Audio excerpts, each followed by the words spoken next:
Sudah tumbuh semakin besar dan memiliki paras cantik, wajah Safia Ahmad putri Mulan Jameela dan Ahmad Dhani kini disebut mirip dengan Al Ghazali sang kakak. Menjadi satu-satunya putri Ahmad Dhani, keberadaan Safia Ahmad yang kini sudah menginjak usia 11 tahun berhasil menyita perhatian. Pasalnya Safia terlahir sebagai adik dari Al, El, dan Dul yang kerap menerima pujian lantaran ketampanan wajah yang dimiliki oleh ketiga putra Maya Estianty tersebut.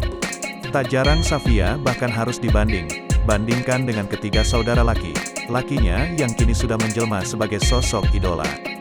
Namun siapa sangka saat kini sudah beranjak remaja, Safia mulai menunjukkan pesona dengan wajahnya yang disebut kian semakin cantik. Bahkan tak sedikit netizen yang menyebut bahwa Safia memiliki kemiripan wajah dengan Al Ghazali sang kakak pertama. Seperti yang tampak kala Mulan Jameela membagikan video terbaru berisi kegiatan Safia saat bermain dengan kucing peliharaannya lewat akun Instagram @mulanjameela1, Senin tanggal 20 Juni tahun 2022. Dalam video tersebut terlihat Safia memiliki kulit putih bersih, hidung mancung, dan rambut panjang yang menambah manis penampilannya. Galba, pasrah daoh, tulis Mulan.